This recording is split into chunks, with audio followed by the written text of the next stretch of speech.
Like ಮಾಡಿ, share ಮಾಡಿ, subscribe ಮಾಡ್ಕೊಳ್ಳಿ. ಹಾಯ್, ಮಂಜುಳಾ ವಿದ್ಯುಸ್ ಕಿಚನ್ಗೆ ವೆಲ್ಕಮ್. ಇವತ್ತು ಎಗ್ ಬುರ್ಜಿ ಮಾಡಬೇಕಂತ ಇದ್ದೀನಿ. ನೋಡ್ಕೊಂಬನ್ನಿ ಏನೇನು ಬೇಕು ಅಂತ. ಎಗ್ ಬುರ್ಜಿ ಮಾಡೋದಕ್ಕೆ ನೋಡಿ ಏನೇನು ಬೇಕು ಅಂದರೆ ಈರುಳ್ಳಿ 2 ಮತ್ತು ಟೊಮೊಟೊ 1 ಮತ್ತು ಸ್ವಲ್ಪ ಕೊತ್ತಂಬರಿ ಸೊಪ್ಪು, ಸ್ವಲ್ಪ ಕರಿಬೇವನ್ನ ಕಟ್ ಮಾಡಿ ಇಟ್ಕೊಂಡಿದ್ದೀನಿ ನಾನು ಸಣ್ಣದಾಗಿ.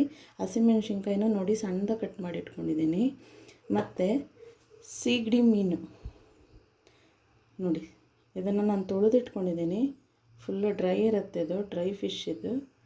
ಇದನ್ನು ನೀಟಾಗಿ ನಾನು ತೊಳೆದಿಟ್ಕೊಂಡಿದ್ದೀನಿ ನೋಡಿ. ಫುಲ್ಲು ವಾಶ್ ಮಾಡಿ ಒಂದು 3 ಟೈಮ್ಸು ನೀರೆಲ್ಲ ಬಸ್ಕೊಂಡು ಇಟ್ಕೊಂಡಿದ್ದೀನಿ. ಈಗ ಹೇಗೆ ಮಾಡೋದು ಅಂತ ತೋರಿಸ್ತೀನಿ ನೋಡಿ. ಮೊಟ್ಟೆ ಒಂದು 6 ತೊಗೊಂಡಿದ್ದೀನಿ. ಇವಾಗ ನೋಡಿ ಇದನ್ನು ನೈಸ್ ಅಂದರೆ ಜಾಸ್ತಿ ನೈಸ್ ಬೇಡ, ಒಂದು ಸ್ವಲ್ಪ ತರ್ತರಿಯಾಗಿ ಮಾಡ್ಕೊಳ್ಳೋಣ ಫಿಶ್. ನೋಡಿ ಈ ರೀತಿಯಾಗಿ ತರ್ತರಿಯಾಗಿ ಮಾಡ್ಕೊಳ್ಳಿ. ಈಗ ನೋಡಿ ಎಣ್ಣೆ ಕಾಯ್ದಿದೆ. ಈರುಳ್ಳಿ, ಹಸಿಮೆಣ್ಸಿನ್ಕಾಯಿ ಎಲ್ಲ ಸಣ್ಣದಾಗಿ ಕಟ್ ಮಾಡಿಕೊಂಡಿದ್ನಲ್ಲ, ಕರಿಬೇವಿನ ಸೊಪ್ಪು ಎಲ್ಲವನ್ನು ಹಾಕೋಣ, ಫ್ರೈ ಮಾಡೋಣ. ನೋಡಿ ಈ ರೀತಿಯಾಗಿ ಫ್ರೈ ಮಾಡ್ಕೊಳ್ಳೋಣ. ವೆಜ್ ಇರೋರಂತೂ ಬೇಜಾರು ಮಾಡ್ಕೊಳ್ಬೇಡಿ. ನೋಡಿ ನಾನು ಎಗ್ಗನ್ನು ಈ ರೀತಿಯಾಗಿ ಮಾಡ್ತಾಯಿದ್ದೀನಿ. ಇದು ನಾನ್ ವೆಜ್ ತಿನ್ನೋರಿಗೆ ಇದೊಂದು ಸ್ವಲ್ಪ ಎಗ್ ಬುರ್ಜಿ ಚೇಂಜಾಗಿ ತೋರಿಸ್ತಾ ಇದ್ದೀನಿ. ನೋಡಿ ಚೆನ್ನಾಗಿರುತ್ತೆ ಟೇಸ್ಟು. ನಮ್ಮ ಮನೆಯಲ್ಲಿ ಈ ಥರ ಮಾಡಿದ್ರೆ ಎಲ್ಲರೂ ಇಷ್ಟಪಡ್ತಾರೆ. ನೋಡಿ ಈಗ ಟೊಮೊಟೊ ಹಾಕ್ಕೊಳ್ಳೋಣ. ಟೊಮೊಟೊ ಹಾಕ್ಕೊಂಡು ಹಾಗೆ ಫ್ರೈ ಮಾಡ್ಕೊಳ್ಳೋಣ. ಈಗ ಸ್ವಲ್ಪ ಅರಿಶಿನ ಹಾಕ್ಕೊಳ್ಳೋಣ. ನೋಡಿ ಈಗ ಫಿಶನ್ನು ನಾವು ತರ್ತರಿ ಮಾಡ್ಕೊಂಡಿದ್ವಲ್ಲ ಅದನ್ನು ಇದಕ್ಕೆ ಹಾಕ್ಕೊಳ್ಳೋಣ. ಹಾಕ್ಕೊಂಡು ನೀಟಾಗಿ ಫ್ರೈ ಮಾಡ್ಕೊಳ್ಳಿ. ಸ್ವಲ್ಪ ತಳತ್ತತ್ತೆ ನೋಡಿಕೊಂಡು ನೀಟಾಗಿ ಫ್ರೈ ಮಾಡ್ಕೊಳ್ಳಿ. ನೋಡಿ ಈ ರೀತಿಯಾಗಿ ಫ್ರೈ ಮಾಡ್ಕೊಳ್ಳಿ. ಫ್ರೈ ಆಗಿದೆ. ಈಗ ಮೊಟ್ಟೆಗಳನ್ನೆಲ್ಲ ಒಡೆದು ಹಾಕ್ಕೊಂಡಿದ್ನಲ್ಲ, ಈಗ ಇದನ್ನು ಫ್ರೈ ಮಾಡ್ಕೊಳ್ಳೋಣ.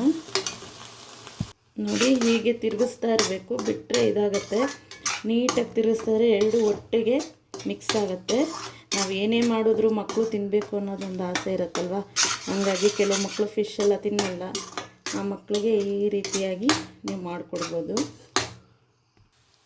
ನೋಡಿ ಈಗ ಇದಕ್ಕೆ ಪೆಪ್ಪರ್ ಪೌಡರು